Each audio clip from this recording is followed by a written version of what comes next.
I think we try and force our kids into an avenue. He's going to be a doctor. He's going to be an accountant. And that's great if they love it. But you have to nurture their dreams because that's what they'll be good at. So when I started the I'm Enough movement, it was because every person would say, I'm not enough. Every addict I worked with said, I need more. I need more cake, more food, more alcohol, more drugs, more stuff, because I'm not enough. And I realized even initially my clients were school teachers, parents, and then my clients became movie stars and Olympic athletes and prime ministers and politicians. They said the same thing. And then I realized it's really a global thing. There's not enoughness. And it's very important as a parent to understand, and I know all the parents here care, but when a parent appears to not love their child, the child never stops loving them. They immediately stop loving themselves. They can't go, my mum's always crying because she's depressed. My dad's always angry because he drinks. They go, my mum's always crying because I'm not enough to make her happy. My dad drinks because my dad doesn't visit me because I'm not enough. And that's very difficult. But you have to go back to your kids and say you're enough. And actually somebody wrote to me and said, there's a little boy at my kid's school. He comes in, the first thing he says, I don't have a dad. I don't have a dad. Everyone's got a dad except me. She goes, what can I do? I so want to help that kid, but I don't know what to do. The dad had left and the mother was desperate, and this kid really felt it. I said, the only thing you can do is have that kid round a lot, tell him he's awesome, and if the mother lets you, give him a mirror and write on it, you are an awesome kid, and you are enough. And she did, and she said it was amazing.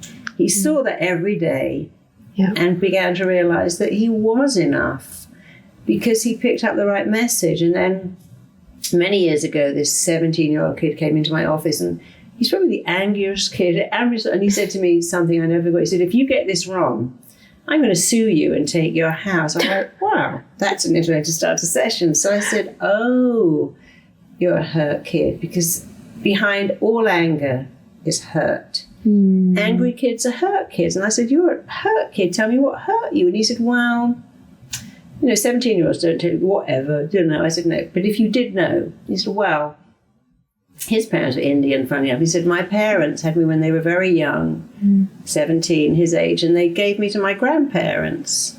And my grandparents don't have a book in the house, and they don't really know how to raise me, but they do their best. He said, but I've never met my mum, because he lived with the father's father. And he said, but my dad comes to visit with this new kid who's like the Messiah, He didn't say the Messiah, but he's got an iPad and he's got Nike trainers. He doesn't even pay child support. And he was so angry that he felt like he was an afterthought. He'd been replaced. He didn't feel he mattered, and he was very angry. And I said, darling, I only tell you the truth. I would love to give you a great dad. Your dad is a child. He was your age when he had you. I'd love to give you a great mum, but I can only give you one thing. So I said, I want you to close your eyes and imagine if you had a great dad, what would a great dad say? Of course he would, don't know. I said, no, but you do know. What would a great dad say? So he'd say, I'm a great kid. I said, that's it. I want you to start saying, I'm a great kid. I'm an amazing kid. I have a talent. I've got something to offer the world. And then I began saying, girls really like me. So of course he liked that. So I continued to have him say all the things he wanted to hear. It's what I call the missing part of us. We have an unmet need. He had a completely unmet need to be validated, and most people with an unmet need give it up or give it away. I need to be loved. I'm not loved. I'll just give that need up then. No one's going to love me, or give it away. Who out there can love me? Oh, I found someone who can love me. Right. They're going to meet that need, but that person could get sick. They could die. They could leave, and now you're right back. Oh, I've got the unmet need again. I said, I know this sounds crazy, but if you say to yourself all the words you need to hear, it would change your life. And it did. He became quite a famous chef. He's got an amazing partner. Oh, amazing. Because he began to see that waiting for the dad to turn up and go, you're a great kid, was never going to happen. But he was a great kid. And one of the gifts you can do as a parent is have your child say, I'm smart. I'm really good at IT. I'm really amazing at art.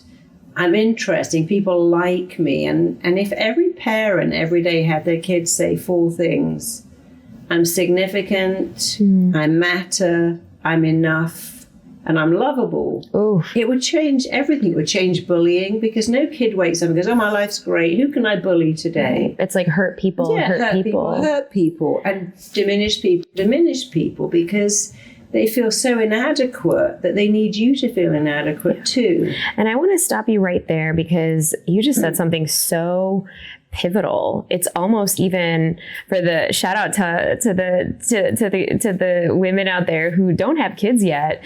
But I think it's also how we can reparent ourselves, is what you're saying, because it's almost like you taught this 17-year-old kid to tell himself he's enough. To tell himself he's enough, and almost just reparenting himself. I call it becoming a loving parent. So it's one of the powerful parts of our TT, the missing bit of you, the praise you've always wanted, upgrade your life and become your own loving parent. What would a loving parent say? How lucky am I to be your parent? You're a great kid.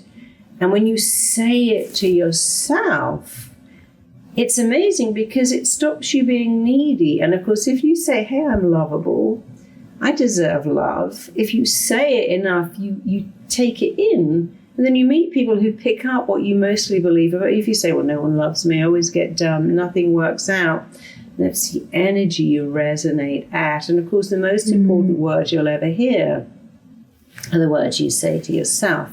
So my daughter would come into my, Mummy, what do you think I look like with a little summer dress on and ski boots? I said, what do you think you look? She goes, I think I look beautiful. I said, well, darling, that's the only thing that matters, what you think you look like. And so it's very easy to go, oh, you're so beautiful, you're so gorgeous, you're so good at math. But you have to ask them, what do you think you look like? What do you think? So if they get their painting out, what do you think? Well, Mummy, I loved doing the circles and I love doing that. And if you go, oh, everything's amazing, they actually know when it's not. They know what they're good at and they know what they're not good at. So to be able to say, what do you think? And for them to actually share.